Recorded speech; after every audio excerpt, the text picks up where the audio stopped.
Mr. John Pearce, you have since retired from the police force, but can you give me a sense of the particular series of events which led up to now known elements of police corruption and abuse, which first came to your attention in and around 1979?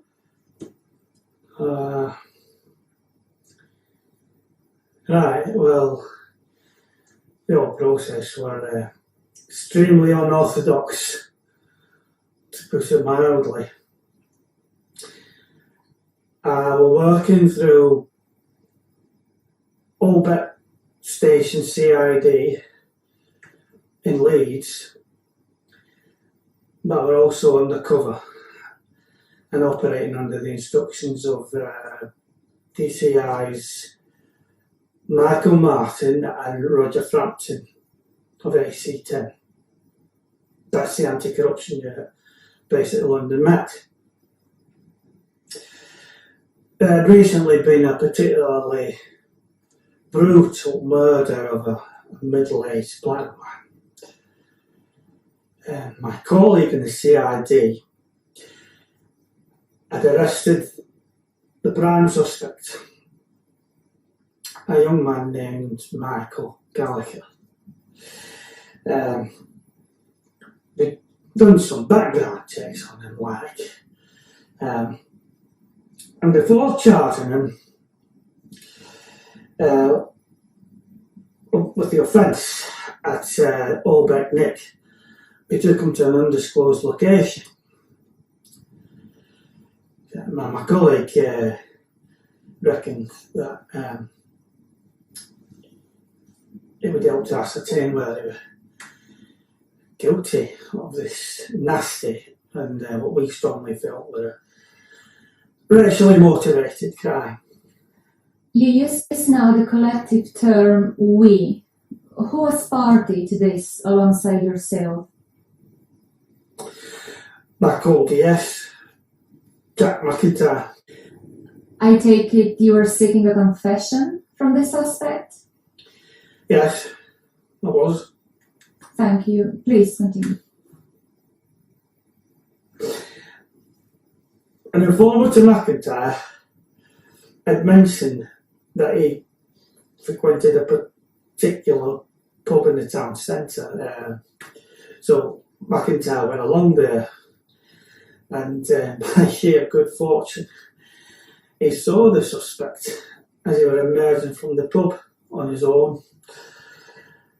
So he nicked him from behind, cuffed him, and rendered him unconscious by the use of chloroform before sticking him in the car. I met up with the pair of them at the location, and in one of the grubby rooms there, we set up a movie camera. It was an Elmo brand Super 8 model. It was a bit rough and ready. Nothing like your sophisticated digital devices of nowadays, but it had a magnetic strip on the film which could pick up sound. So it was quite good for those days anyway.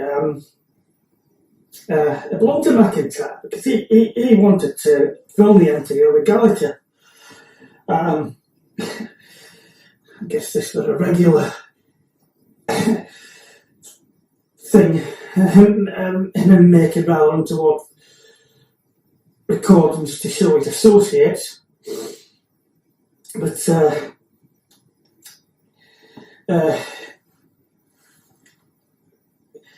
he said it was to be kept by him as a memento. That was the reason he gave. So I went along with it. And we're wearing a surveillance microphone, which were being accessed by AC10 officers in an incognito van. So we had an additional audio recording of the event. I understand the anti-corruption units have since recovered the film. But did they pass it on to your film crew? Yes, Mr. Pearce, we do have it. We have enhanced the audio and visuals as much as possible. We will be using it in this documentary. Now, please, tell me what happened in the location you mentioned.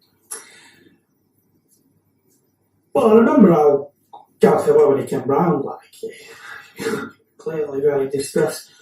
They were trying to mask his true feelings.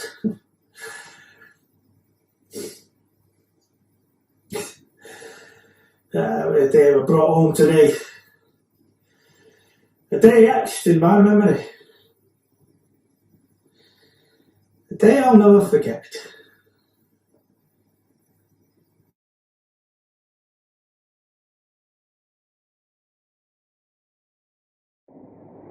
Great. That's the camera on. Get him, please, quick. Come on. What for Christ's sake? We're doing it. I've got to. Get him over there. Christ, John, keep a hold of him. Back here. Back. Just chuck him. Chuck him.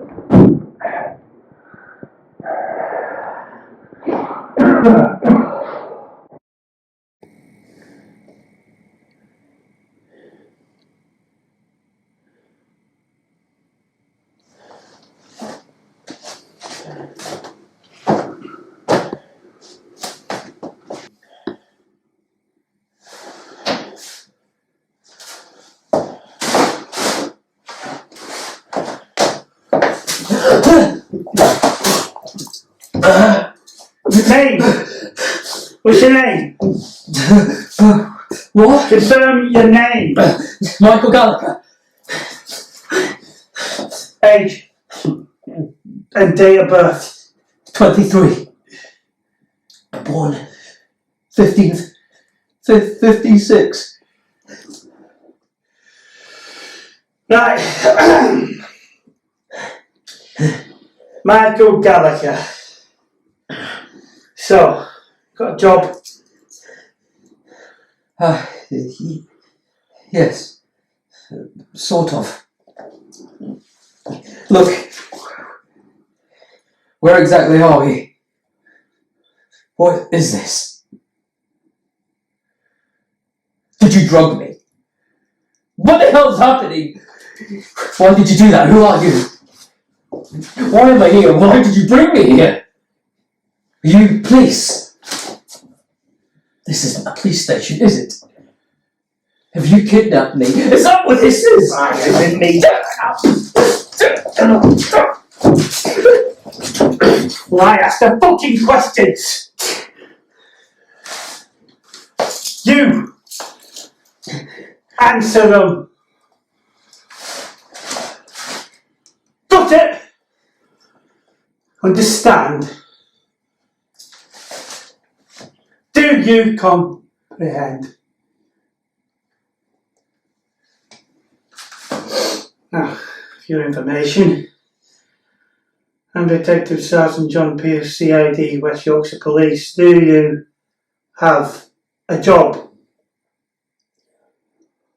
I'm a civil engineer. Good.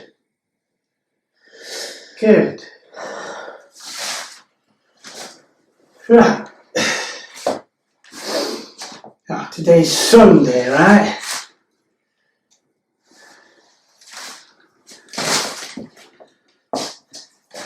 Are you a man of faith? What? Have you been undertaking any form of spiritual counselling, so to speak? By that I mean, have you talked to a priest? A minister? A rabbi or out like that? No. I haven't been undertaking counselling, nor have I chatted with anyone like that. Anyone from within the medical profession? Well, I saw my doctor. He said that I may have a stress-related condition, and this isn't exactly helping. You want to see a psychiatrist? Do you have any form of mental illness? Depression? No! Off your chump. Mentally deranged. None of that stuff. No! Look! What is this? Why am I here? So, religious faith, what are you? I'm a Catholic. If indeed it bears even the remotest connection towards anything superficially resembling your business. Miss Math recently? In confession lately? Well, as a matter of passing interest, it would seem that I've missed mass today, actually. The result of my being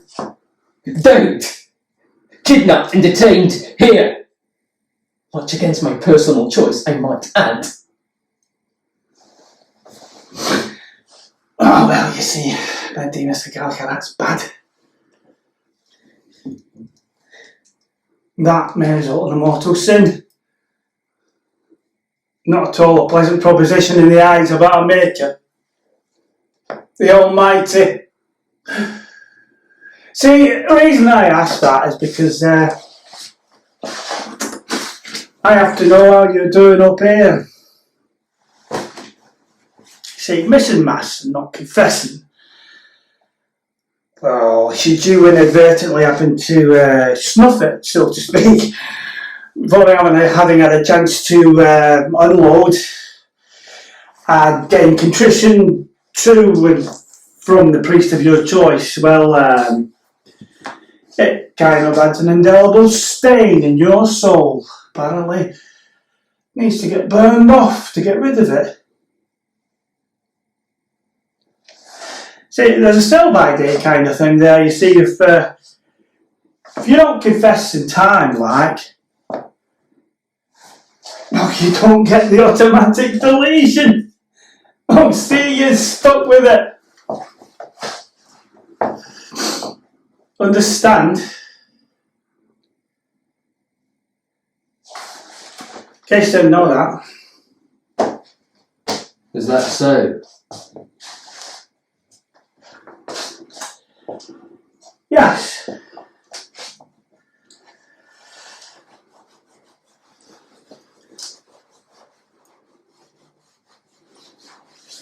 Now, you will need to get that nasty, bad, mortal sin burned off. Now, I can do that for you if you like. If you cooperate with me, because I have a hotline to redemption. Open all hours. Just cut out the middleman. You confess to me. I clean up your soul and Bob's your uncle. You're quite clearly deranged. This is utterly ridiculous. So, to the date in question. Monday, 14th April 1979. Where were you from 5 p.m. on that date? What? How am I supposed to recall a random date? Every Easter Monday. That helps. Oh. Easter. Monday. Let me think. Oh, it was a colleague's birthday. We went for a steak at the Birney Inn on the High Street.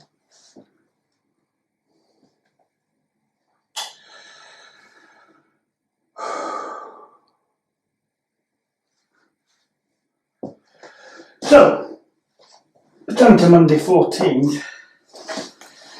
We then have the other sins staining your character. Small matter.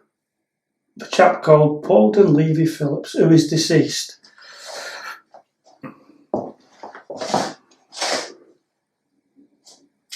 So, tell me about the altercation between you and Mr. Phillips. Who? Oh, stop fannying about. Oh, damn well who he is. Was, sorry. So you tell me exactly. Okay.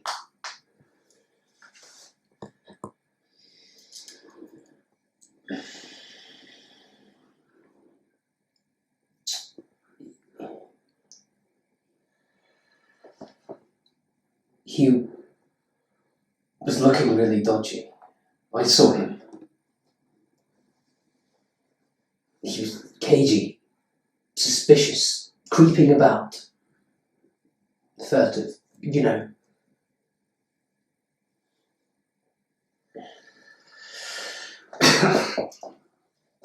You know, you're going to come under a lot of scrutiny over this. This person being white, would you have felt the same way? Well, yes. Probably. You see, this man had no criminal record whatsoever. He was a good type. A mild-mannered fella.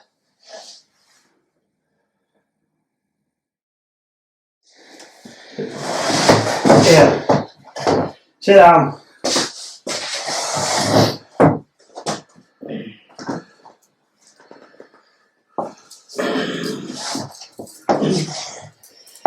Right. Now, let's talk about you. Michael Gallagher. Well educated and from good English stock. So, What? from how you've just described the now deceased, do you accept that you have somewhat extreme I views? beg your pardon. You're racist. No, I am not. Admit it. I repeat, I am not a racist. Why do you say that? Because that's not what I I am. think it is. It's not. You are. I am not. You hate blacks. I don't like them. You despise them. I put up with them. No, you don't. I do. Admittedly, somewhat reluctantly, but I do. You can't stand them. I tolerate them. You detest them. I do not. You do. I don't. Tell the truth. I am. That's what I'm doing. You're evading the truth. On the You're contrary, evasive. I reject that. You reject blacks. I told you. You didn't mean it. You're questioning my integrity. You're a liar, that's why. This is ridiculous. Just want some honesty. Honesty Yes, never heard of it. is what I'm giving You're you. giving me untruths and racist opinions. I am not. Yes, you are. How can you say that? It's because I can. You've no I right. certainly have. And why is that? I'm in the police. And that's why I'm here. Why you're here? You did this to me. Did what? You made me this way. We made you a racist. I'm not a racist. So what are you then? I did what I had to do. Which was Your fucking job. my job. All of you. All of whom? The police. How are we to blame for this? Cause and effect. Just own up. To what? The murder of Paul and Levy Phillips. Why should I? Because you did it. I did not. Yes, you did. See that? That was taken obviously before the stab wound. The expert stab wound to his neck, of course.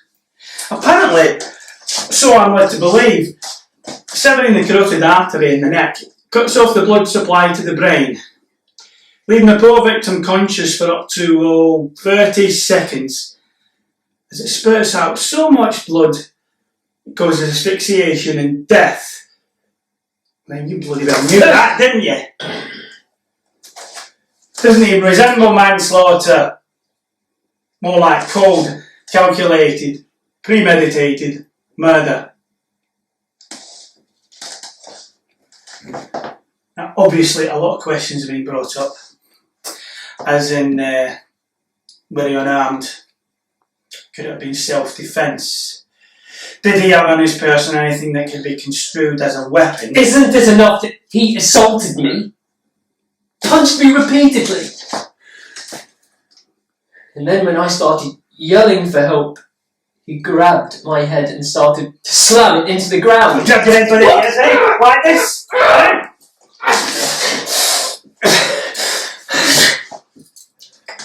I don't remember. You don't remember? How come you've no indication of bruising at all? No black eyes, cut nose, bruised face, none of that. No. It all cleared up. So what? Now, Do you recognise the chap in this photograph? The same chap that you saw the night of these events? I can't tell for certain. They do all look depressingly similar. Simple as that. That's his neck, that is. After the stab wound. The expert stab wound to his neck, of course. Now, I'm showing you these because you're going to have to deal with this in open court, under oath, and under some very, very serious pressure. That's just the way these things work. Now, I don't mean to torture you. You're going to have to talk to me about the situation before it goes anywhere else. You listen to me. He was nothing more than a revolting, low-life piece of black shit.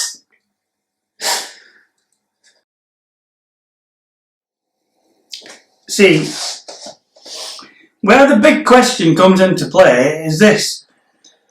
What is it that enraged him so badly? Could it possibly be that maybe he felt he was being taunted by you? Isn't it that you provoked Phillips? You goaded him.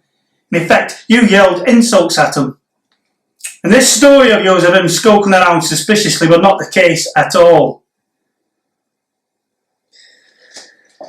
Now, if that indeed is what took place, it may very well change things quite substantially. Then all of a sudden you're looking at something you never dreamed you'd be looking at.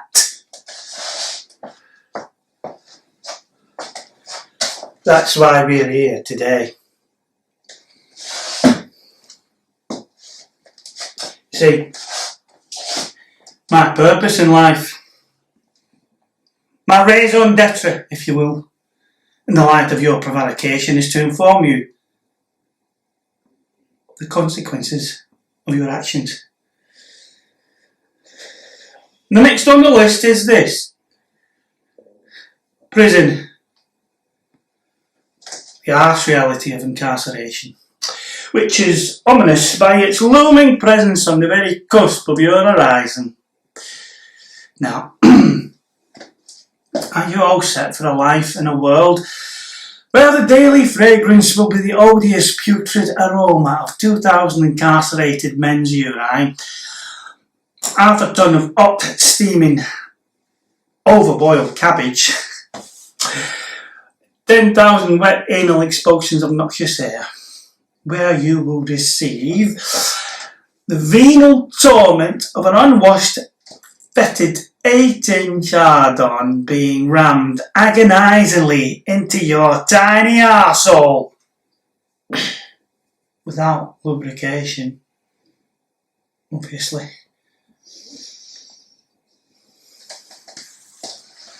Or a honking, box-ridden pair of foul socks from Big Nigel the rapist, up in the foot, none of which you've seen a wash in 6 weeks, being stuck right into your mouth. Simply because he wants to. Then laughs Larry, who has procured a set of rusty industrial pliers, will remove all of your teeth without anaesthetic, obviously, so you can give him a better blowjob.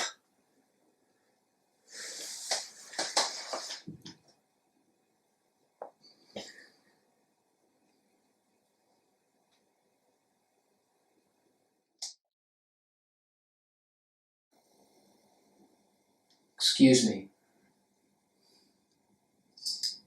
Are these really necessary now? Suppose not. You're not going anywhere.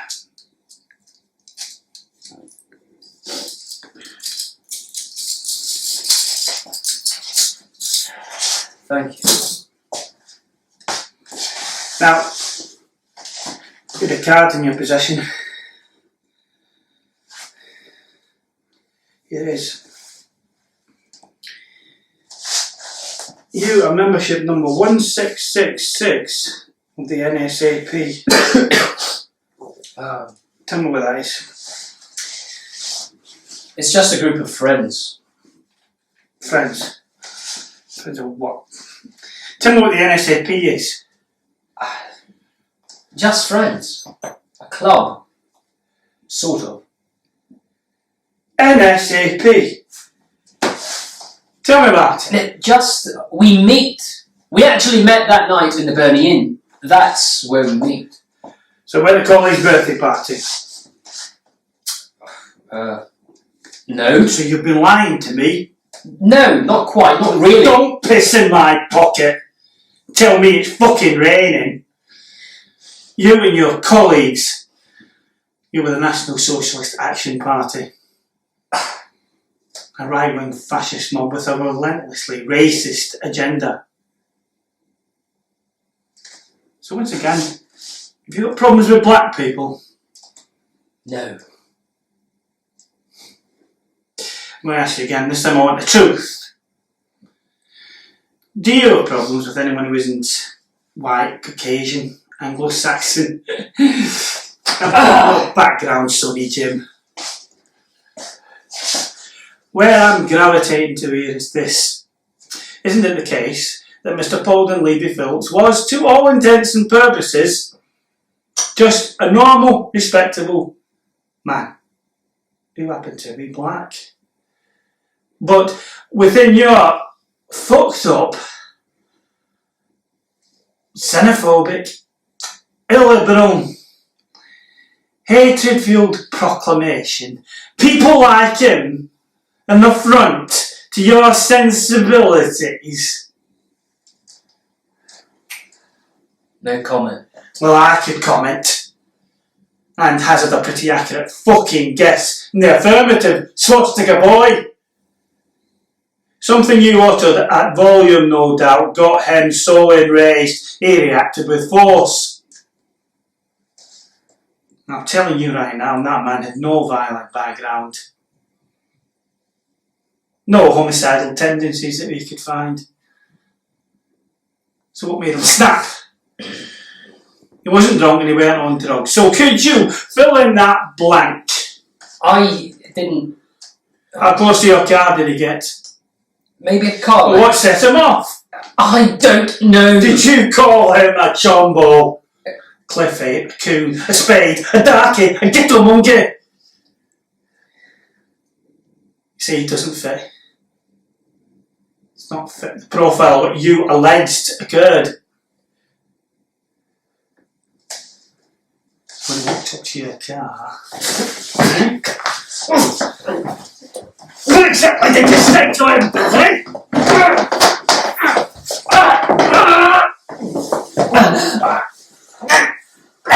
I didn't confront him, you see. So you're afraid of him, eh? No, That's it. no. So you shouted something. And he heard you. And he beat you to your car quicker than you expected. Eh?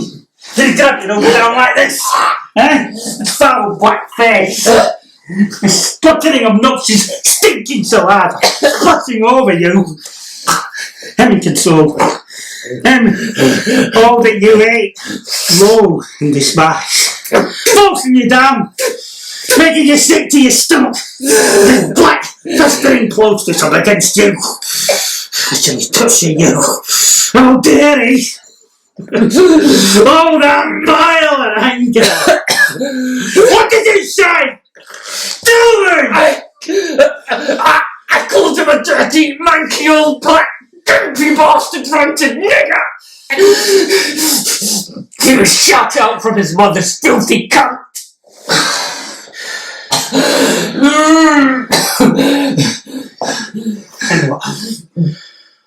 He let me go and pulled back, releasing his grasp. I had a knife, a blade in my sock. I had the knife in my fist, and I ran it, ripped it down beneath his jaw. So you're telling me, you're admitting that you used a knife and severely, critically, fatally slashed him in the neck? I panicked. Yo.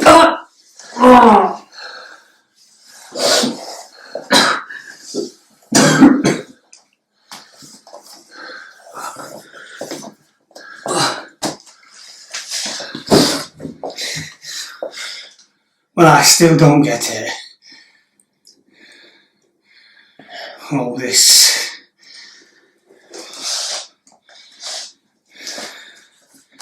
You say you're not a racist. I'm not. No, why did you go then? Antagonise them, taunt them, abuse them. Why did you hate this particular, specific, middle-aged black man with so much rage and vengeance? Because look, for fuck's sake, don't ask me that. Don't make me say it, please. Say it. Don't. Just leave it. Say it. Say I it. can't. Say it. I can't. You'd better tell me. Now.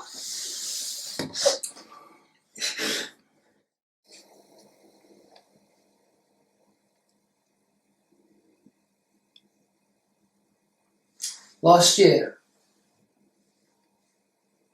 my young sister, Laura, it was her 4th birthday. Right, your sister, go on. I was with her and my mum, and we were at a Radio 1 roadshow in Whitby.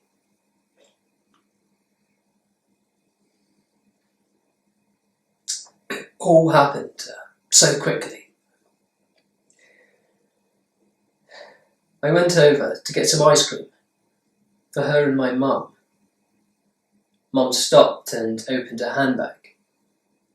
She wanted to give me some cash. It only took a minute or two. And then, when we looked round, the boy was gone. She just disappeared. She had a habit of wandering off. Mum was frantic. I was frantic. We panicked. Screamed out her name and shouted and raced around everywhere. But Whitby's so full of side streets and cobbled lanes that Mum was demented. So out of her mind with worry. She was crying and I was yelling out Laura's name and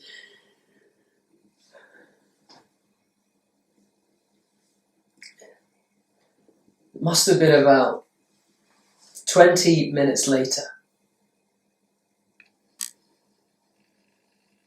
We'd been searching around everywhere, aimlessly, frantically. And then I turned into a lane and I saw an alcove.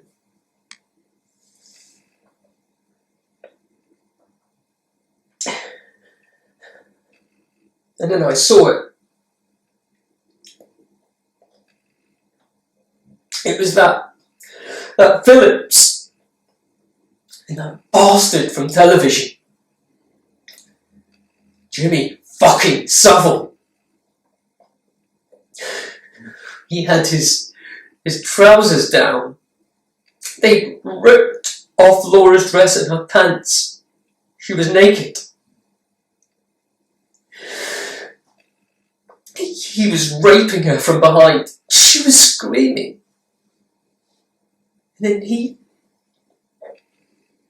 began pushing himself into her mouth.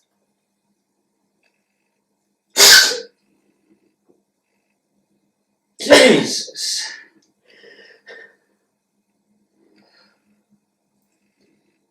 And then they both saw me, and they just threw Laura down to the ground. She was numb and sobbing.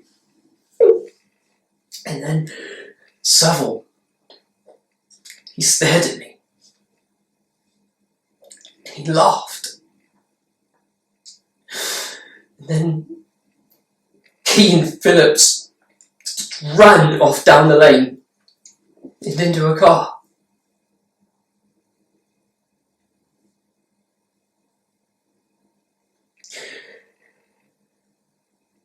But then there was my mum. When she saw what happened, she took it in and froze for a moment, like she turned to stone, and walked expressionless towards Laura and just held her close. Then it happened. She looked up to the sky. Her mouth opened so wide, tears just poured from both of her eyes. Absolute silence. Then it came. The noise that she made, it wasn't like a proper cry. It was the most terrifyingly loud, bleak, wailing noise. It would break any person's heart. Like nothing I'd ever heard before.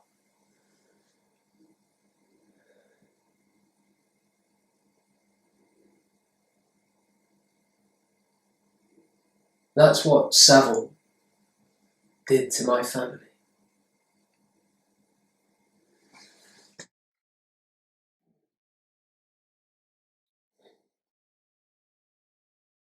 I think you're wrong about Savile. Oh, fuck this. Shift yourself, Pearce. I can't listen to any more of this fabricated bullshit. And as for you, I just need to clarify a couple of things with you, pal. Number one, we have the savage butchering of a defenceless individual. And number two, you have made some very ugly remarks against a man who is treasured by the nation. Treasured? Then he should be buried like treasure, 20 feet deep, never to be dug up again. Preferably with his gargoyle head caved in first. My. We certainly do seem to have an alarming tendency towards violence, don't we? You see, that will not do. We can't be having that. For he's revered, so he is. And that's all down to that fine charitable work that Mr. Savile does. It's all the kindness of his own heart. It's all a front. Can't you see that? He's still out there. A grotesque bastard paedophile. Doing God alone knows what to other kids. And not one of your apathetic lot seems willing to give a solitary shit. I just wanted to achieve some fucking justice. Something your lot seem to be at pains to avoid doing. Something you're actually paid to do.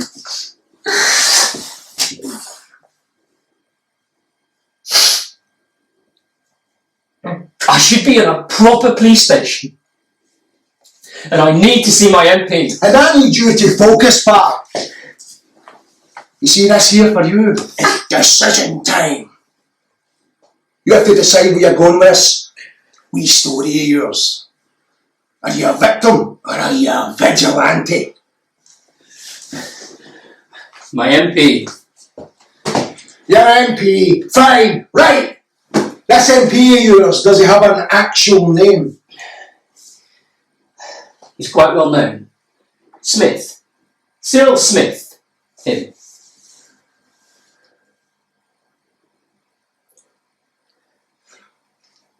And you said you dropped into a police station in Manchester to report this. When? When was that? Last year? Yes. Yes, Stretford it was. Wait. I remember you. That Scottish accent. You had a moustache back then. I knew I'd seen your face. That's right, you were there. You and all those other police officers, you all laughed. You did nothing about it, did you? Nothing! Now I know why they call you all the filth. Right! John, a word. What? We need to have a word outside. But first...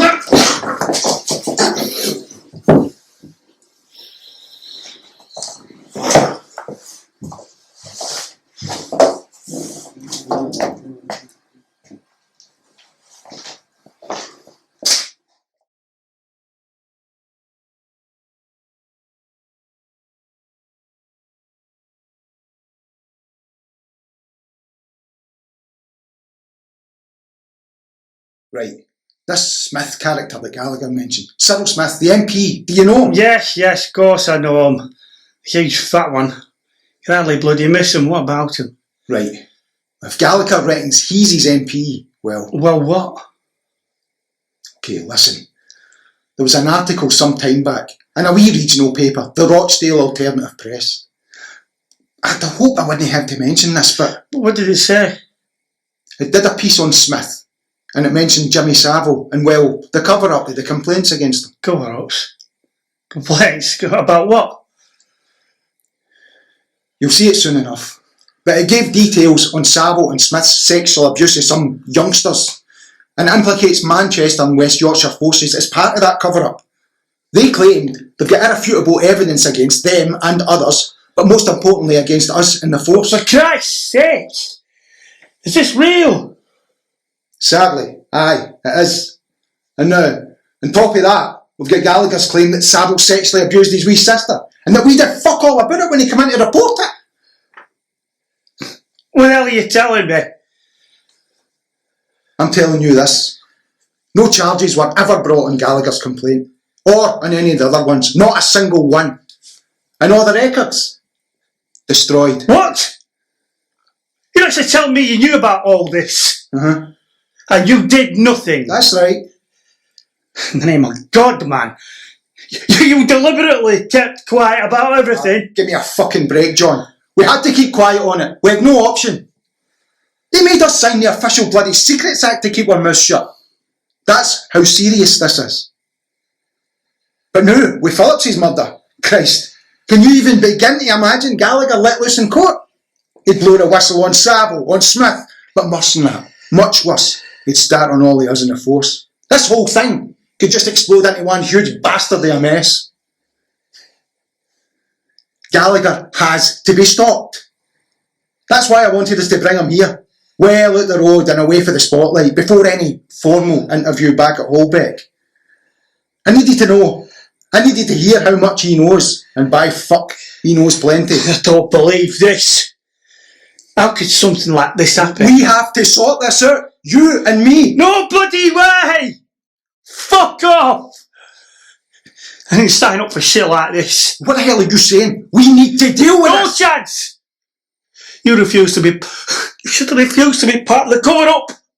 You fucking bottled it. What does that say about you, man? Eh? It's your problem. You deal with it. I'm having nothing to do with it. Or you. Don't you dare get on the wrong side of me, John. You don't want me as an enemy. And will you listen to me, MacIntyre? You might be able to frighten the shit out of the suspects. Your bully boy tactics don't scare me. Always known you were bent. Your slippery ducking and diving antics. Now this is something else. God alone knows why I agreed to take part in this ridiculous sordid clandestine farce and not take him straight to the station, as we should have done. You fucking coerced me. I thought it was just to help you get a result. Now you tell me you've been right bang in the centre of an almighty cover-up with fucking low-life paedophiles. That poor lad in there, he said it all. Me heart filth. We don't seem to give a shit anymore if we ignore crimes like this. So you're dead right. I don't want you as my enemy. I sure as hell don't want you as a friend either. You corrupt, obnoxious Scottish cunt. Who the fuck do you think you're talking to? Like it or no, Pearce, you are involved.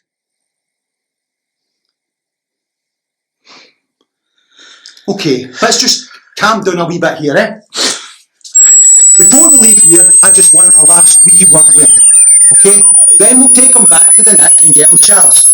And you can maybe sort out a duty brief. Some naive young dickhead who won't ask too many awkward questions. Gallagher's got a hell of a lot to be angry about. Aye, maybe so. But look, come on, let's take him into the other room and I'll bring him round again. Don't forget the camera. Thanks, John.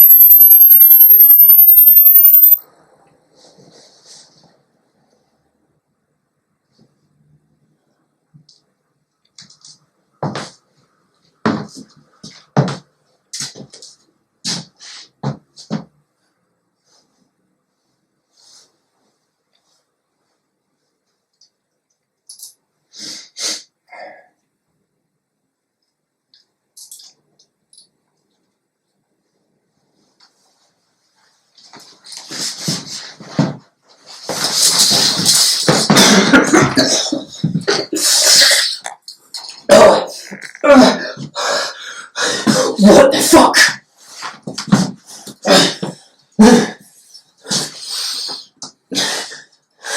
Sorry about that, Michael. Right, to business, eh? Now you, Mr. Smith's a very busy man. Don't you worry. They're going to sort you a very good solicitor. So this is how we're going to play this. We're going to take you back to the station. We're going to go over this all over again. But in a much more civilised and friendly manner.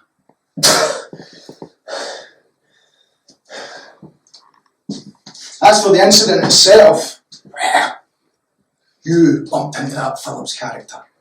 A fracas ensued, and it all got a wee bit out of hand. The Minnie's responsibility, and all that shit. You don't have any previous, which is good, because that allows us to cut what we call here in the trade a deal.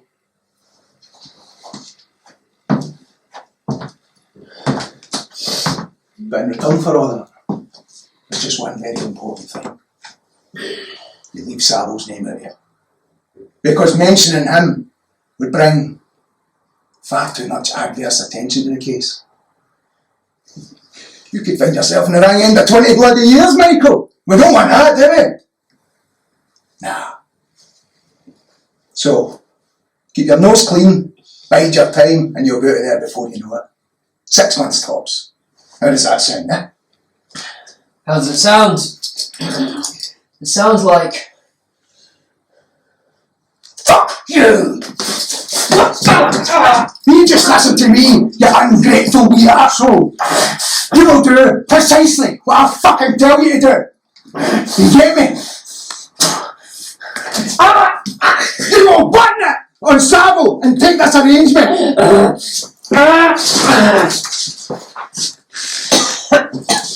Because the alternative for you does not what you're thinking about, son.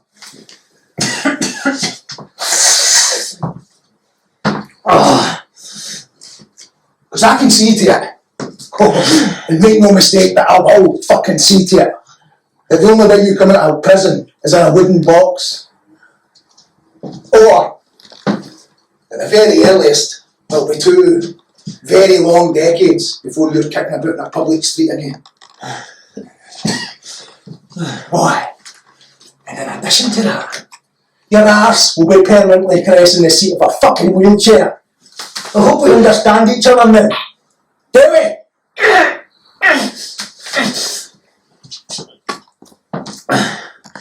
You disgust me.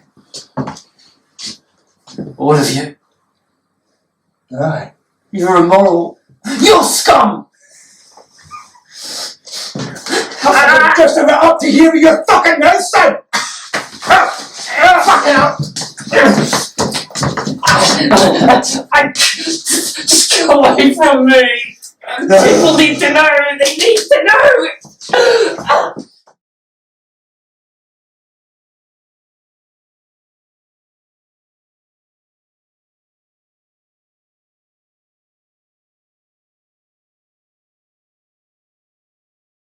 Right. This Smith character that Gallagher mentioned. Cyril Smith, the MP. Do you know him? Yes, of course I know him. Huge fat one. Can hardly bloody miss him. What about him? Right. If Gallagher reckons he's his MP, well... Well, what? Okay, listen. There was an article some time back in a wee regional paper, the Rochdale Alternative Press. I'd hope I wouldn't have to mention this, but... What did it say? It did a piece on Smith, and it mentioned Jimmy Savile, and well, the cover-up of the complaints against him. Cover-ups? Complaints? About what? You'll see it soon enough. But it gave details on Savile and Smith's sexual abuse of some youngsters, and implicates Manchester and West Yorkshire forces as part of that cover-up. They claimed they've got irrefutable evidence against them and others, but most importantly against us in the force. For Christ's sake! Is this real? Sadly, aye, it is. And now, on top of that, we've got Gallagher's claim that Savile sexually abused his wee sister, and that we did fuck all about it when he came in to report it. What the hell are you telling me? I'm telling you this. No charges were ever brought on Gallagher's complaint, or on any of the other ones, not a single one. And all the records, destroyed. What? You're actually telling me you knew about all this? Uh-huh. And you did nothing? That's right. In the name of God, man. You deliberately kept quiet about everything. Give me a fucking break, John. We had to keep quiet on it. We had no option. They made us sign the official bloody Secrets Act to keep our mouths shut. That's how serious this is. But now, with Phillips's murder, Christ, can you even begin to imagine Gallagher let loose in court?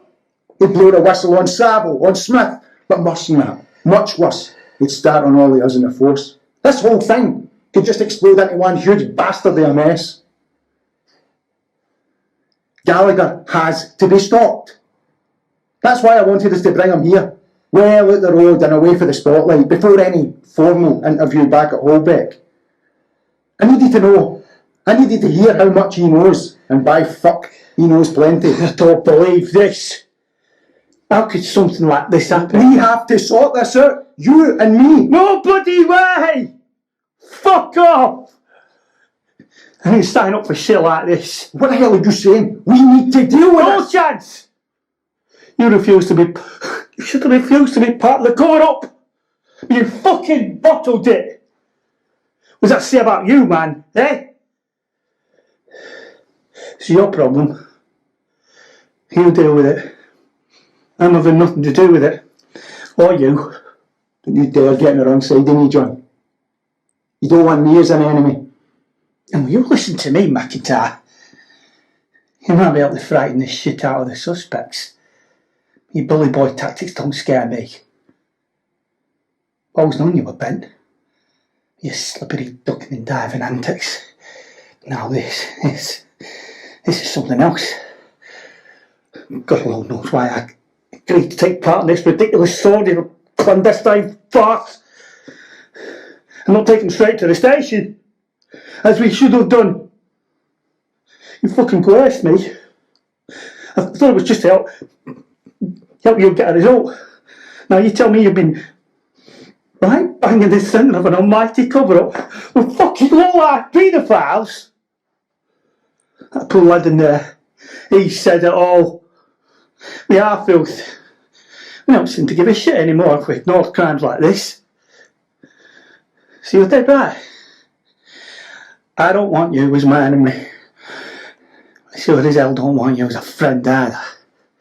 You corrupt, obnoxious Scottish cunt. Who the fuck do you think you're talking to? Like it or no, Pearce, you are involved.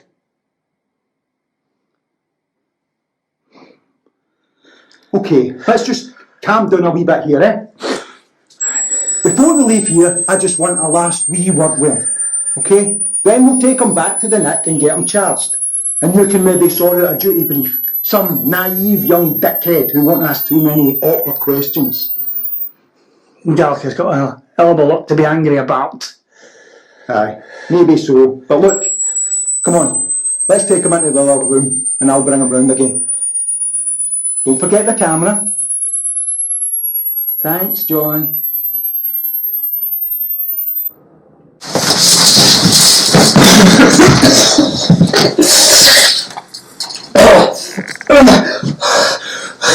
What the fuck?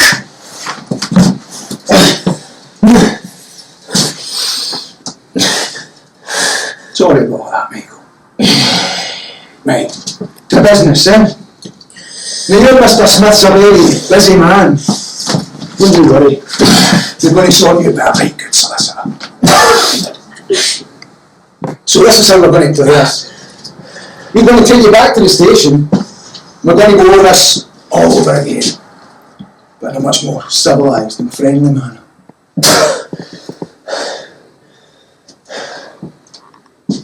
As for the incident itself, well, you bumped into that Phillips character. A fracas ensued, and it all got a wee bit out of hand. Diminished responsibility, all that shite. You don't have any previous, which is good, because that allows us to come what we call here in the trade a deal.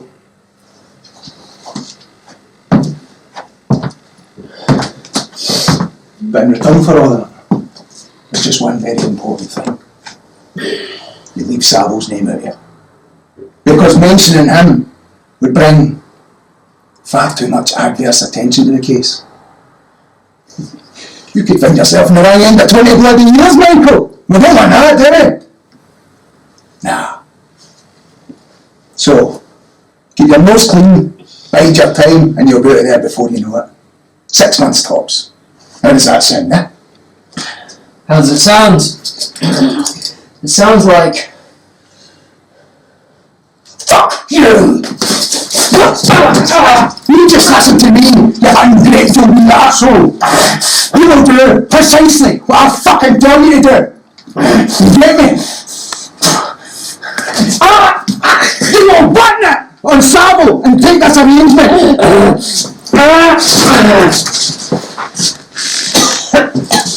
Because an alternative for you is you thinking about, son.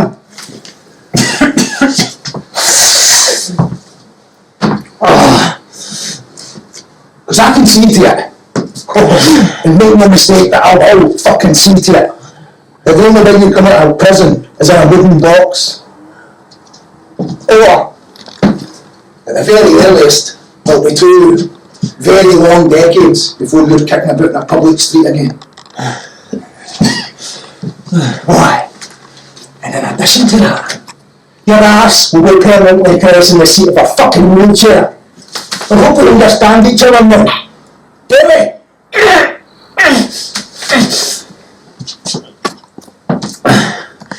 You disgust me. All of you. Aye. You're immoral. You're scum! I'm just about up to hear your fucking mouth, son! Fucking up! Just get away from me! People need to know! They need to know! I had made a confidential report including the information from the Rochdale Alternative Press. It made for shocking reading. I got it delivered to Detective Chief Inspector Roger Frampton of Scotland Yard's Anti-Corruption Unit. He called me down to London. Frampton had a trusted officer film our brief conversation outside. On the corruption within West Yorkshire Police, he was planning a major internal investigation into all the corrupt officers involved at the time of the complaints made against Jimmy Savile, Cyril Smith and others. Really grateful you've intervened in this matter, Gallagher case. Thanks for involving me in this procedure. No worries. I'll be speaking to Savile tomorrow afternoon, but in the meantime, you said you had something you wanted to show me. Yes. See, we basically thought that all the Manchester complaints had been destroyed, but thankfully, a couple of the more decent officers had decided to hold a few statements back and put them in storage. Now we can look at that in detail later, but what I've got here is a transcript of an article from the Rochdale Alternative Press. That's basically a summary, an outline of all the offences. It's just that bit there and over the page. Jesus Christ, John. Yeah. The Rochdale Boys' Home where Cyril Smith operated, that is the one he co-founded with little more than a brothel and torture chamber in permanent use just over 10 years ago. In fact, that word got out and rapists as far as Sheffield would head there in order to abuse the boys. Smith had a master key to let him into every room, despite Rochdale leaked. Putting boys over his knee and beating their naked buttocks. Disgusting, sir. He smashed children's teeth out with hammers and forced them to have sex. Good. However, the county constabulary was reluctant to investigate. Reluctant? So it took a little inquiry to intervene, but Smith was so certain the police would avoid him, he was weeping put down. Oh, Jack McCann helped him. He was the local Rochdale's Labour MP back in the 1960s. McCann. The law officer was equally annoyed, and he killed the case stone dead. His good name cleared. His good name cleared. Smith carried out abusing boys well into the 1970s, and following a meeting at a medieval banquet with Chief Constable Dennis Hibbert, he was introduced to Jimmy Savile.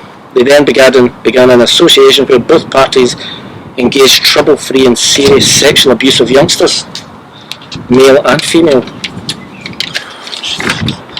Smith himself was also widening his net to include some liberal activists, some furious officers, David Steele, such against liberalism.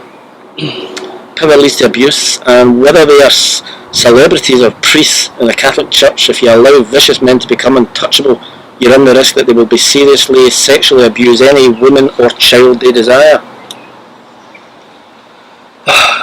If, as with Jimmy Savile or Cyril Smith, you treat abusers as national treasures, you run the additional risk that police officers or reporters will back away in fear of provoking an imposition. God. John, thanks very much for bringing this to my attention. Later that evening, following a brief interview back at Holbeck Police Station, Gallagher had a meeting with renowned QC Angela Bradbury. My job differs fundamentally from a standard legal aid solicitor, Mr. Gallagher, as I am a QC, a Queen's Counsel, in other words, a barrister appointed by the Queen on the suggestion of the Lord Chancellor. Queen's Counsel is a status conferred by the Crown that is recognised by courts. Members such as myself enjoy the privilege of sitting within the bar of the court. Put more simplistically, however, I am a skilled and experienced criminal defence lawyer. I represent the people of this world who have some need of more humanity in their case. I identify and interview new witnesses, and I gather records that the prosecution lawyers can't find, in order to test the Crown's case against the defendant. If the Crown's case crumbles, or if the accused is found guilty, I then use this fresh evidence to ensure acquittal, or to challenge the prisoner's conviction and sentence in the Court of Appeal. Failure to develop evidence is a theme in many cases where the charges can be reduced substantially and in extreme cases actually dropped. Under-resourced criminal defence lawyers often struggle to find the time to interview witnesses before memories fade and data evaporates. Indeed, some solicitors even assume it's not even part of their job, that investigation should solely be a province for the police. I should mention that I'm given to understand that Detective Sergeant Jack MacIntyre originally insisted an inexperienced duty solicitor be appointed for you. Well, why then, of all people, are you here? Well, I think we can understand DS MacIntyre's desire to have an inexperienced solicitor involved to assure his vested interests were met. However, I spoke at length with Detective Sergeant John Pearce. While he in no way condones your action in killing Phillips, he finds himself somewhat in the horns of a dilemma. You need to give me some idea of precisely what it is that you need me to talk about. What I need from you today is some background on yourself and how this event impacted upon you. I certainly don't wish to labour you too greatly by asking that you repeat all the precursory elements prior to meeting the late Mr. Phillips, but I do need more insight into the revelation that one James Wilson Vincent Savile was in fact the inducement towards your later actions. But for now, tell me as much as you possibly can about your involvement with the NSAP. They'd asked me not to breach any confidences about their activities.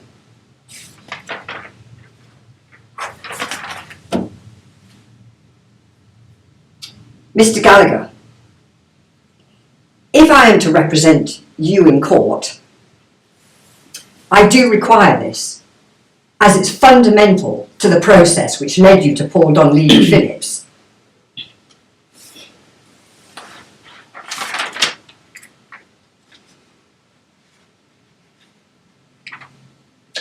I'm not sure about this.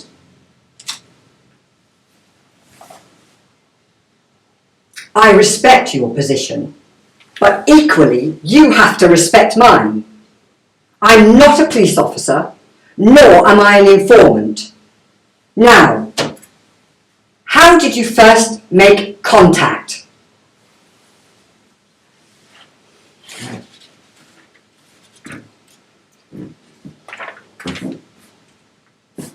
I made friends with an engineer colleague of mine, Neil Gladstone. We were having a drink one evening in town, and a couple of NSAP chaps were standing at the bar. I could see there was some form of connection, communication sort of thing happening between them and Neil. But he was attempting not to acknowledge it. Eventually, I asked him directly, and after some evasion, he told me about them. For the record, how did he describe the NSAP and their activities?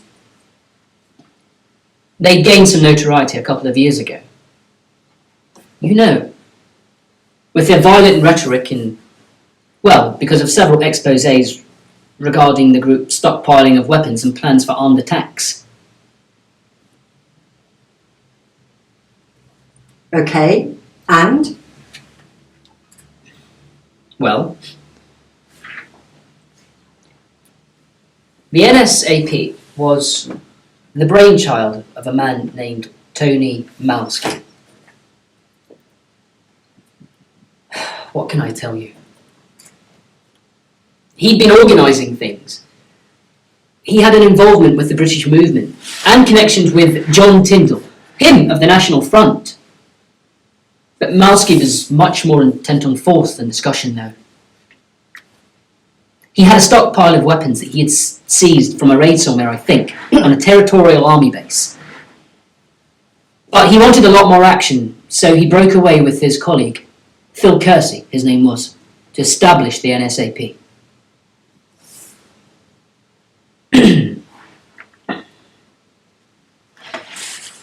And violence was at its heart?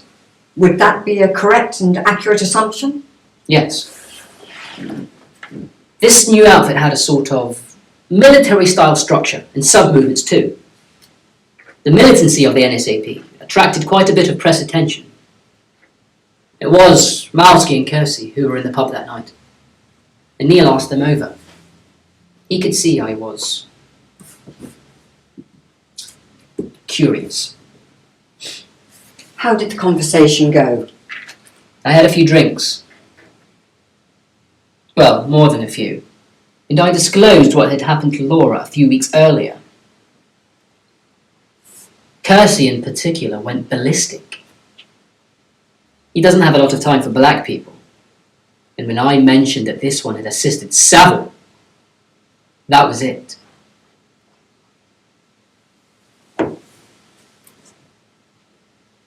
They had planned to attack Jimmy Savile too. Oh yes. I didn't stay too long at the flat in Hayes Square, but I went along to the book club meeting the following week in the Burney Inn. When I arrived, one of the chaps from the NSAP greeted me, and I joined him in a group of about 12 others at a nearby snug area in the bar. That's when a massive, muscular figure came up with a book in his hand.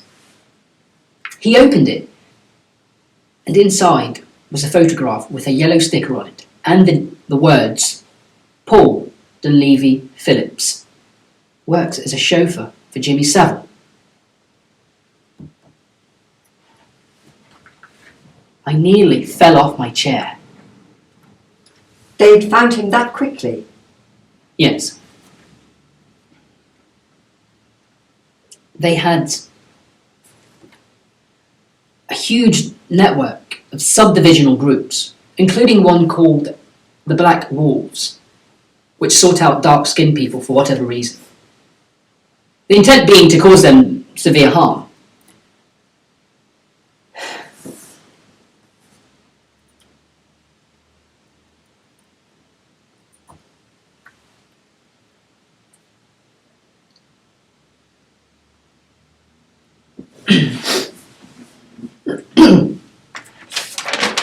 Right.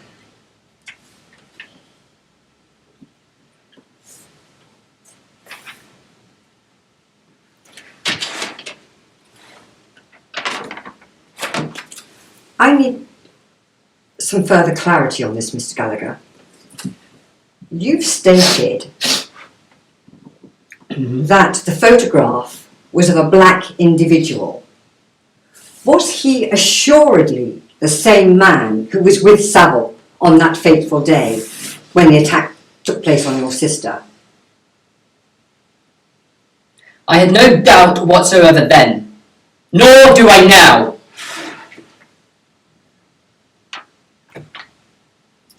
It may seem an odd question to ask you, but how did it make you feel when you saw the image?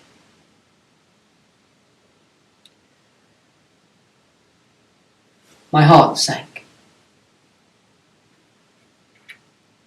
All I could think about was recrimination, revenge.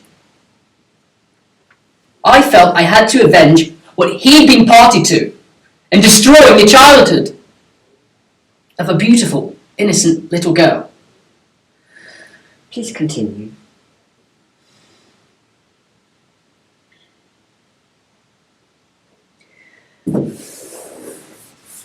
Anyway, another man came over and introduced the holder of the book as Richie Patton. Richie had a slight speech impediment, but he was a master in Krav Maga. Do you know where that is? Yes, I do. Well, it's been refined quite a bit now. Exponents of it like Patton can easily obliterate any individual within a matter of seconds. That's what they started training me on. For nearly 8 months, once a week. Tell me how you came to be using a knife then. I wanted it to look like self-defense. And in the event of Phillips being physically handy, and believe me, he bloody was, that night, I needed the blade.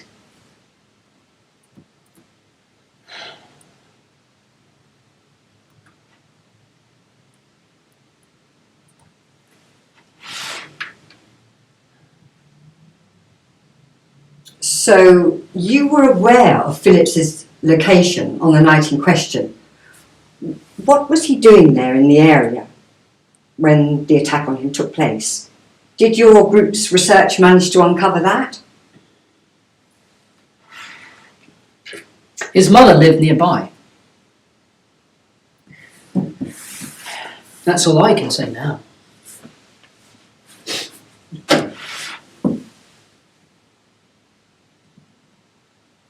Mr. Gallagher, as I've already stated to you, it's imperative that you tell me as much information as you possibly can.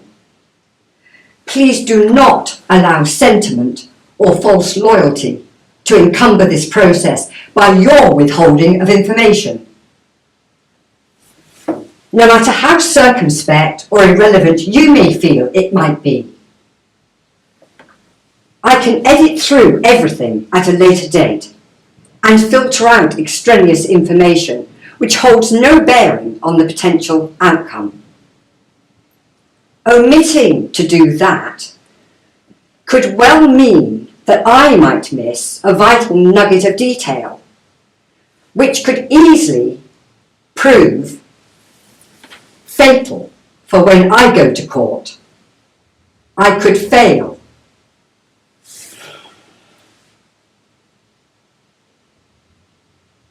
I do not embrace failure with anything resembling affection, and you will be found guilty of premeditated murder with a mandatory life sentence, meaning at the very least 15 years in prison.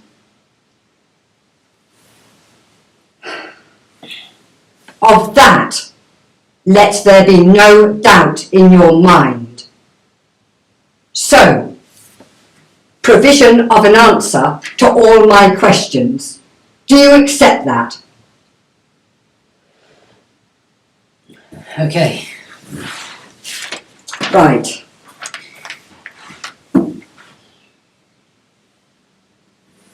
The NSAP poisoned Philip's mother with a regular dose of paraquat. I don't have the full details, but apparently they somehow administered a teardrop equivalent each day in her milk bottle. I remember what one of the group told me verbatim. It chilled me when I heard it. As little as 1 teaspoonful of the active ingredient is fatal. Death occurs up to 30 days after ingestion. Absorbed paraquat is distributed via the bloodstream to practically all areas of the body. The lungs selectively accumulate paraquat and therefore contain higher concentrations than other tissues. This develops into lung and liver damage, and renal failure results as the kidneys remove the absorbed paraquat. Death follows. Extraordinary.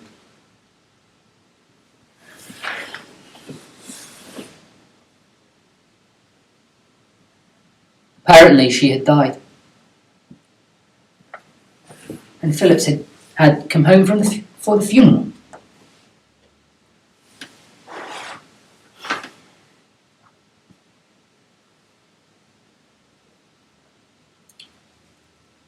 Mr. Gallagher, perhaps it's time I informed you of something here. Something very, very important, as I feel it's only right that you're made aware of it. This is strictly off the record. Firstly, yes, Mrs. Floella Phillips did indeed pass away, but she had no family. And a special unit police task force was made aware of this, as it allowed cover for some investigative work on another child abuse target, Cyril Smith MP. I don't understand. What about Phillips himself? He was her son. Mr. Gallagher, the NSAP slowly murdered an entirely unconnected and unrelated woman. Their techniques were flawed. Your assault victims i.e. Paul Donlevy Phillips, well, his real name was actually Benjamin Hardy. He was an undercover police officer. He was working a deep cover operation on a major joint task force case with A10 and the Serious Crime Squad to infiltrate a paedophile network that had Jimmy Savile close to its core. The network includes high-ranking police officers, politicians, show business celebrities, and newspaper editors, and it's strongly linked to aspects of Freemasonry. Hardy, but will continue to use his operational name of Phillips, was getting close at the time of your fatal attack on him. This information will never be revealed in a court of law and must not be made reference to by you. Do you understand that?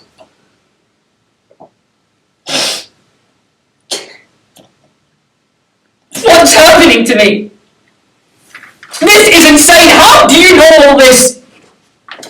I was recommended and informed by Detective Chief Inspector Frampton of A10 and the Serious Crime Section. They've asked me to speak with you as they feel there are major obstacles ahead in their path to get this case under control again. The following morning, Gallagher were taken from the police station cells to court and then remanded in custody at HMP Wandsworth.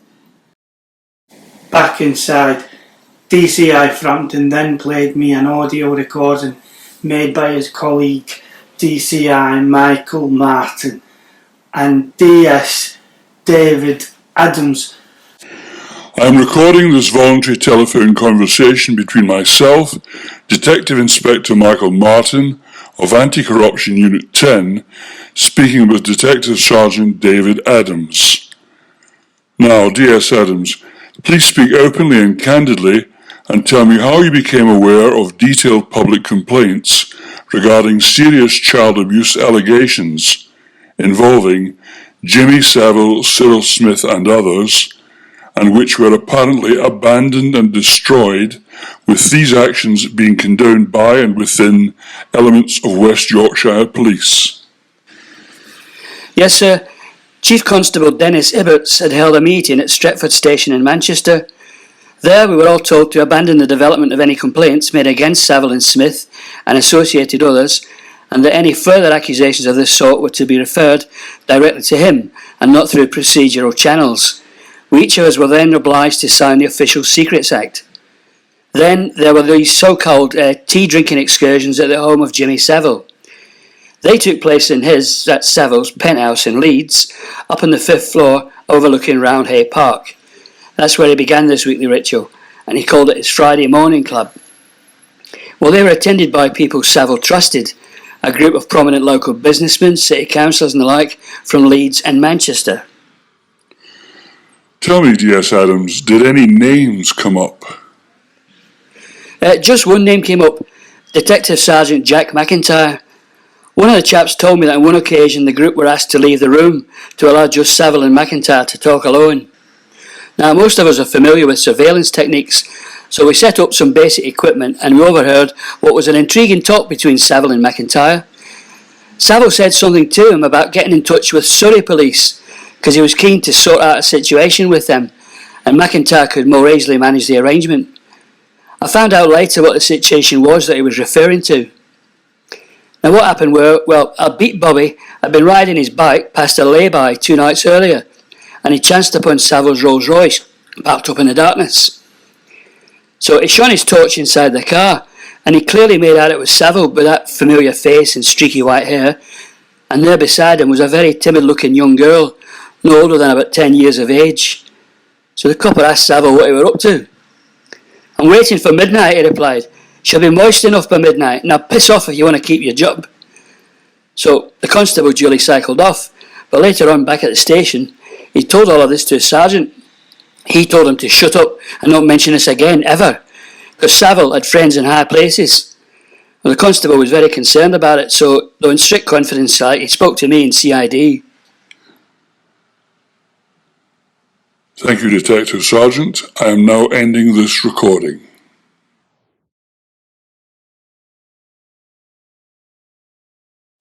Next day, DCI Frampton managed to get Savile into Marylebone Station for what Savile assumed were an informal interview, and he deliberated in some detail on the heinous crimes Savile and others had committed. Savile didn't say very much. He moaned a few times, staring blankly at us, with an unlit cigar in his mouth, shugging it off as if we're all news to him. Then we played back some recordings of sexual abuse victims.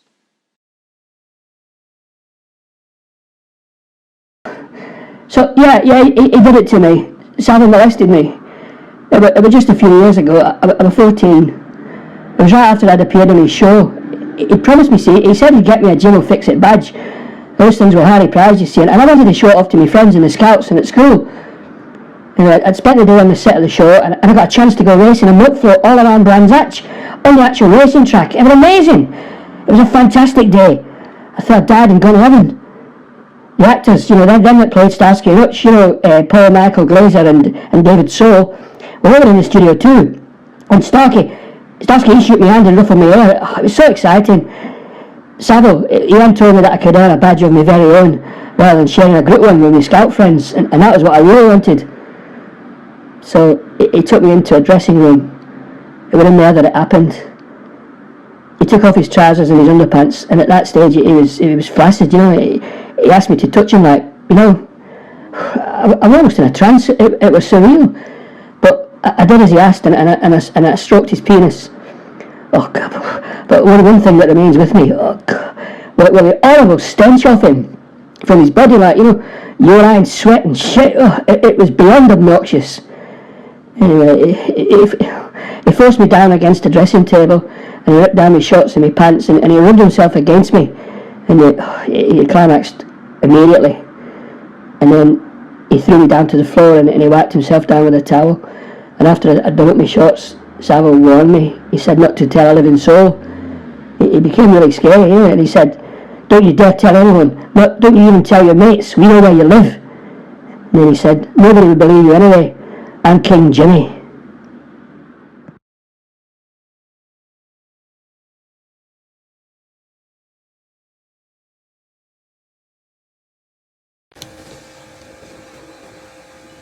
I was just 13, 7 years ago. I was approached at the railway station. He spotted me in my school uniform and told me I looked really cold and would I fancy a cup of tea. I instantly knew who he was from TV. He was easy to recognize in his tracksuit.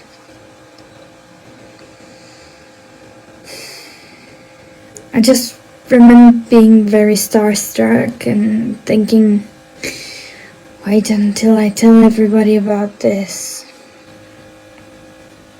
He bought me a cup of tea and a cake and asked me all sorts of questions. I told him I was playing truant and he wanted to know if I did it often.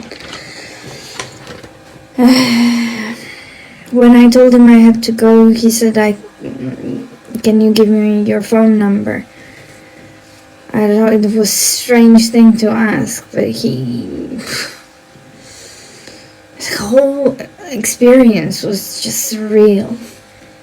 I went to give him my phone number, but he said that it would be too busy, a line, and then he asked if there was another number he could contact me on. Well, you see, back then, I lived with my grandmother. I was there because things weren't great at home, so I gave him my grandmother's number. But I never ever thought he would call. But then, about 3 weeks later, he did ring our phone number and wanted to arrange a meeting. And the phone went and my nan answered, but it went dead when she picked up. And then about 10 minutes later, it rang again, and this time I answered it. And Savile recognized my voice and said, "From now on, refer to me as Vince. Can you be at Leeds Station at 3 p.m. tomorrow?" I can't believe it now, but I said yes.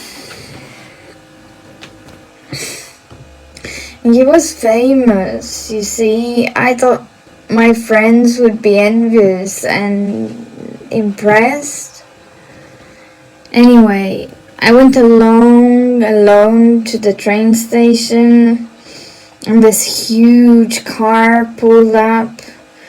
The window went down and a man peered out, moving to me, waving to come over. The door opened, so, well, I got into the car. And we sped off to what was to be Savile's penthouse home.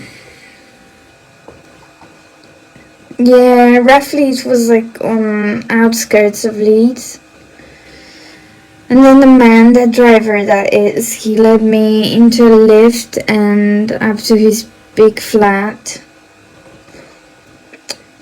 The door opened, and standing there was Savile, waiting. He gave me a glass of orange squash, and we sat talking, and he told me about his charity work and shows. I remember the inside of the place. It was very untidy and cluttered, and worn carpets and white chairs. There were framed pictures everywhere with him and famous people like Prince Charles and that boxer with a belt over his shoulder. He talked to me up like really close. He wasn't too physical that time. He said that he has to be careful, especially with the birds. No, nothing else happened that time. As his phone rang and he told me he had to leave on urgent pop business, so I finished my drink and I was driven back to the station. But he called me again a few weeks later, just before my 14th birthday. Exactly the same thing happened, but this time though he offered me alcohol and said that we should celebrate my birthday.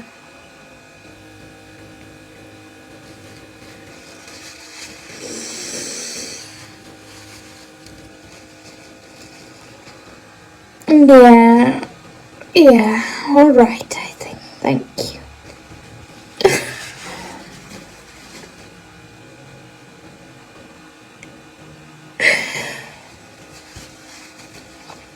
So I drank it quickly, and then I felt very odd.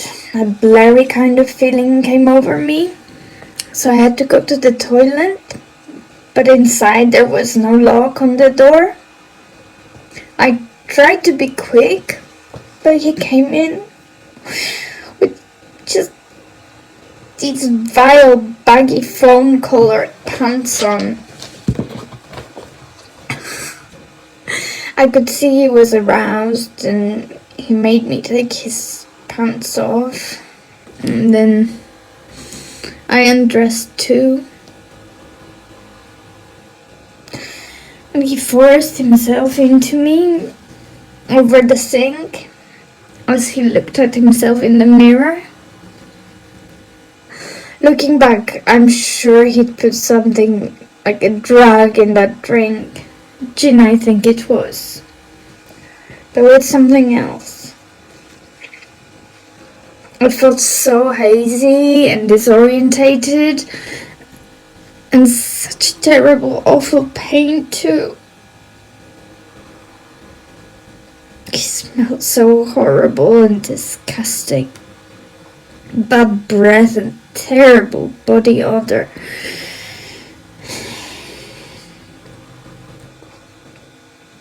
He whipped my breasts with his belt and bit me on my chest and between my legs. And then, I don't know if I can say this.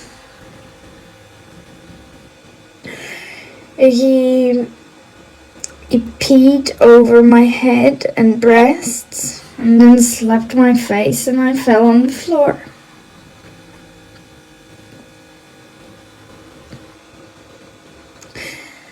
I woke up later and found myself in a garden near my house. My grandmother found me. She was so worried, but I just told her some friends had played a prank and we drank some alcohol. I'm so ashamed. Please, just do something about it. Please.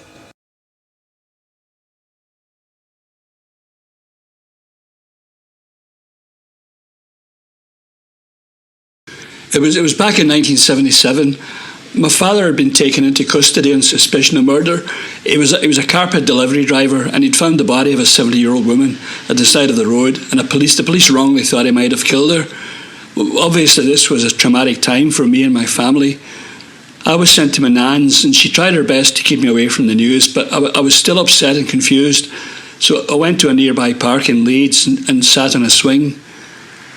And then this smart black car pulled up. A creepy-looking man got out and he came over and asked me if I was okay.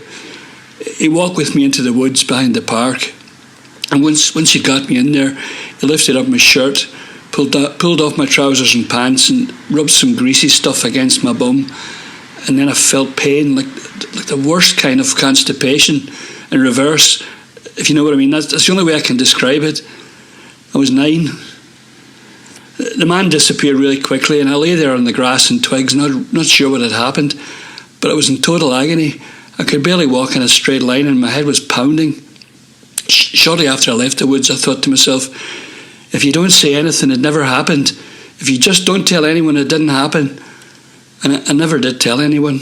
I went back to my nan's house. I remember the next night, a Thursday it was, my nan put on the telly for me, and it was Top of the Pops. The man who had raped me appeared on the screen. I had a panic attack and I ran to my room and hid under the bedclothes. It was Jimmy Savile. When I returned to my parents following my dad's release, I regressed for a while. I can still remember this feeling of abomination. I started wetting the bed. All the classic signs were there, but everyone thought it was because my dad had been suspected of murder. I somehow squashed the whole traumatic, terrible incident down into something hard and dark and tiny, and deliberately buried it as deep as I could inside. And in fact, I actually forgot about it. I forgot about it so completely that when I accidentally saw a photo of Savile in the Daily Mirror soon after, all I knew was that I was really frightened of him. It was like every ounce of me knew, but I didn't remember it, so I must have blocked it. Yeah, I managed to block what I call the incident, but it affected everything in my life. You can feel that sense of panic, but not understand it or why it affects you on a daily basis. My life changed. When I was around 11, I joined an older gang so that I would have a bit of protection without really knowing why. I went a bit nuts in my teens, did drugs, started petty thieving. And as an adult, again, without knowing why, I always cut corners when walking the dog if it took me out too close to any woods. I went through my whole life not directly recalling the event, not really understanding what had happened to me. But every so often I'd have these massive depressions or anxiety attacks, really bad, dragging me into the pits of hell. It felt like the Book of Revelations. The attacks would last a few minutes, and sometimes I'd have to go to a clinic. In my 30s I tried counselling, but that didn't really help. It wasn't until 2 years ago that I went to see a clinical psychologist that something really changed. She asked me lots of technical questions and found that my problem areas were extreme anxiety around going away from home and feeling that the world was a bad place. She diagnosed me with PTSD and prescribed a particular treatment. I promised my wife I wouldn't speak about this, but I need to, because now I can remember most of what happened. Not everything, it's like a shattered mirror. I have fairly horrific images, but I can't make whole sequences. But the point of my treatment is not to recall every detail of the traumatic incident, but to access the feelings around it. You stop every 3 minutes or so to assess how high your stress levels have become. At the beginning, I was off the scale. I would cry uncontrollably, snot and saliva everywhere. In fact, the process was so difficult that I quit a couple of times, but gradually, as I repeated the therapy, my stress levels reduced. I'm not cheerful about it now, but I own it now. Most of what happened has come back to me. Savile was a right fucking grubby bastard with piggy eyes and hateful stained and broken teeth like fangs and body odour like a drain. For a while during the therapy I was overcome by a desire for revenge. I wanted to meet up with Savile, sit man to man without any weapons and see what kind of person he was. But then I thought, well, this isn't going to happen, and he's probably still a disgusting, horrible, manipulative, paedophile sort of character, and he'd smirk at me over the table. Then it's going to go incredibly badly as I'd seriously rearrange his fucking features with my bare hands. You know, there were a couple of children's homes near where I grew up, and as a child I was very conscious of the kids who ran away. Once you've seen someone get assaulted, you don't forget. That never leaves you. I remember looking through the railings of a nearby children's home. All the lads looked like something out of Auschwitz, and there were glue scabs all round the girls' mouths. Those places were centres of abuse, physical, emotional, sexual. I'll think about that. I was so affected, and the abuse only happened to me once. I've had at least 3 breakdowns as a result. It's caused me a lifetime of anguish. So imagine what it was like there, all that brutality, and you can't escape. Imagine being in one of those places where someone like Savile or Cyril Smith was able to come into your home whenever they liked.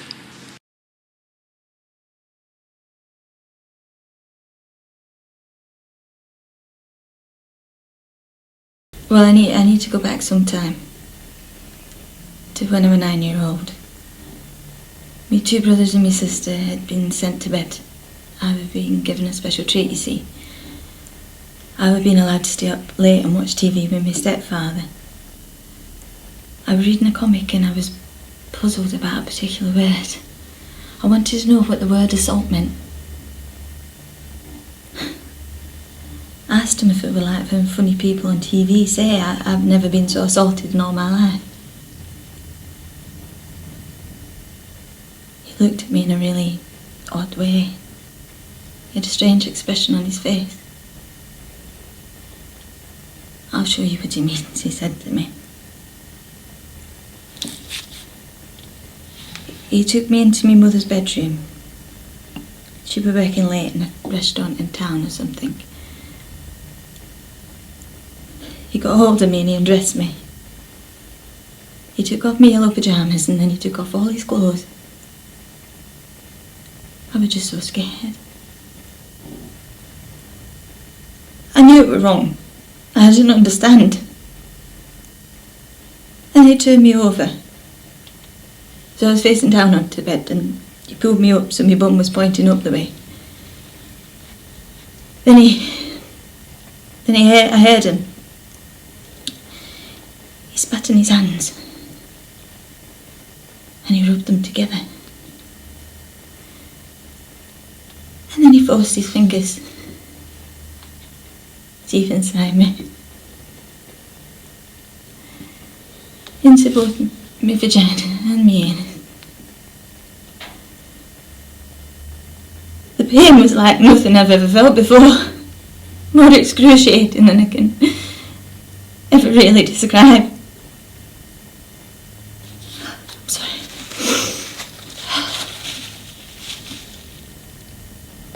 Then he pushed himself, his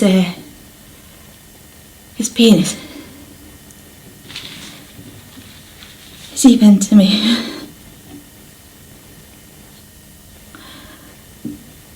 Nothing would ever the same for me again.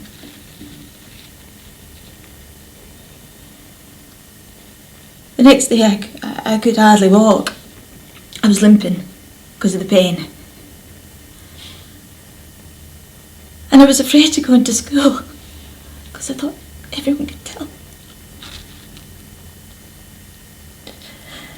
But I couldn't go home because he were there, so I went into the side lane next to the playground with the railings, and I was crying, shivering and weeping.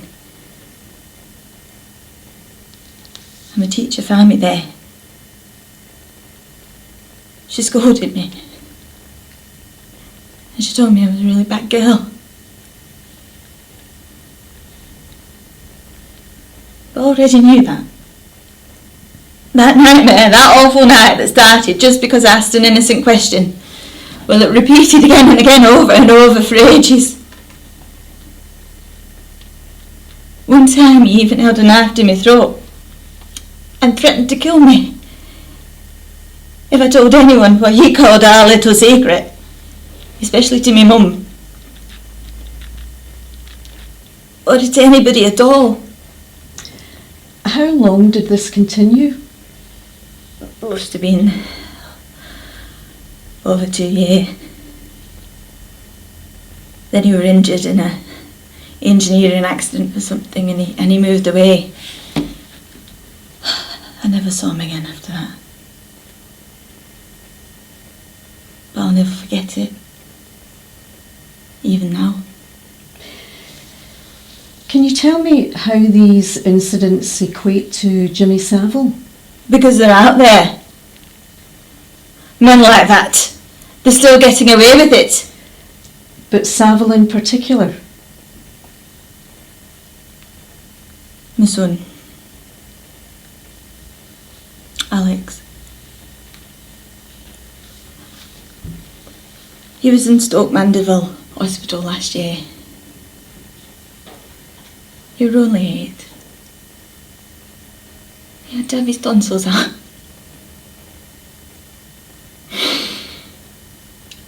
I'm sorry. This is so difficult. I only found this all out much later. When he came home, he went right. He really tearful and sad and you know. So I called the doctor, and he brought in a child psychotherapist. Later, a nurse from Stoke Mandeville were contacted with the doctor, and she came to my house to tell me more about what happened.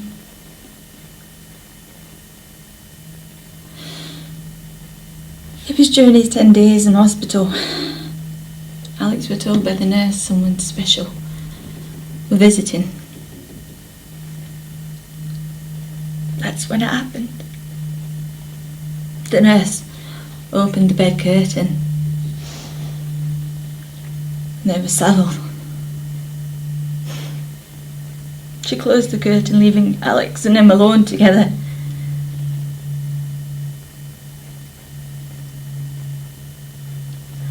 Savile sat down on a chair beside Alex and he squeezed his hand before sexually assaulting him. My son.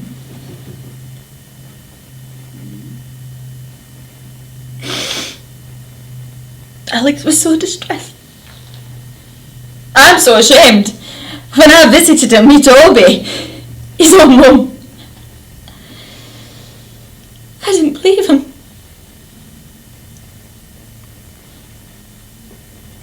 I couldn't even begin to imagine someone could do that to my boy. My unwell little boy. Eventually, though, I realised he was telling the truth. There were a few evenings after Alex came home from hospital. I was just putting him to bed and I had my back to him, folding a shirt.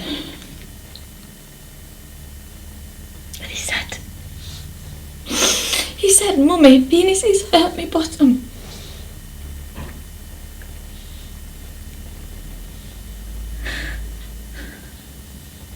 got down on my knees next to your bed and asked him to repeat it because I thought I hadn't heard him properly. And he said, "Mummy, penises hurt me bottom and penises in my mouth taste horrible."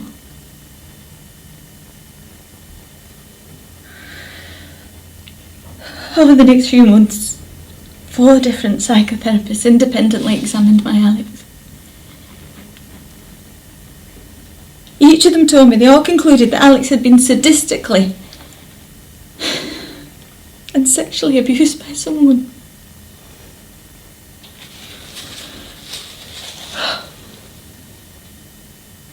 You just don't believe this happens in real life, in your life.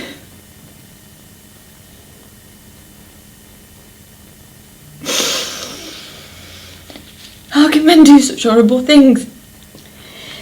Mrs. Barrett, I appreciate this is difficult, but please continue.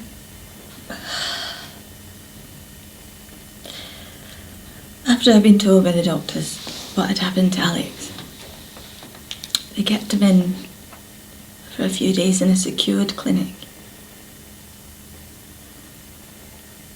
That day I seized up. I sat in a dark corner of the spare room. I just lay in the bed. Overnight into the next day, I just lay there. I didn't eat, I didn't drink. I didn't even brush my hair or clean my teeth. I just lay there.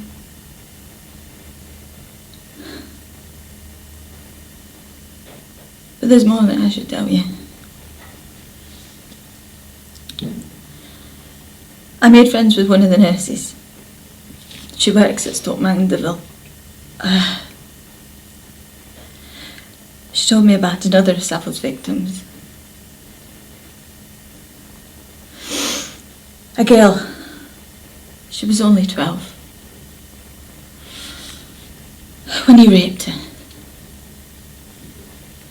In the hospital's television room.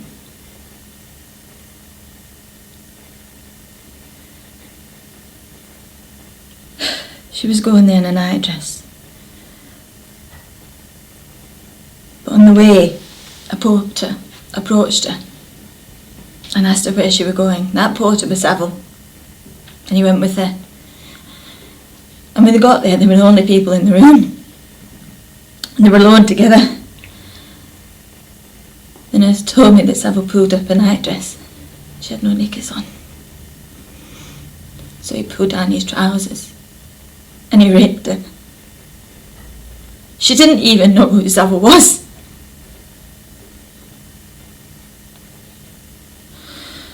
But my friend the nurse, she said later, she described him as horrible, and he stank of smoke and disgusting sweaty body odour. That girl, she told another nurse that the porter had hurt her down there, and she was told to say nothing because it might get everybody into trouble. That poor girl went to bed, but she was awakened.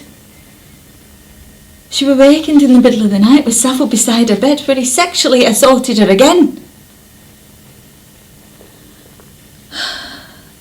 After this, she was in despair. And she wrote a note explaining what had happened with her father's name, address and phone number, and put it in the post box. In the hope that someone would contact him. But nobody did.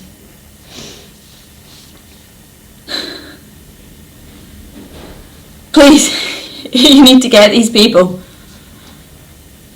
You need to make it stop. Stop them doing things like they did to my son. The horrible bastards, filthy, disgusting bastards. My poor Alex. He's my little boy.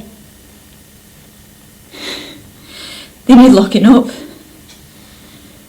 They get a vile kick out of 5 minutes of their lives, 5 minutes of their stinking, disgusting, filthy lives. But they change those lives of those children forever. They'll never forget it. They'll stay with my son forever. And you're doing nothing.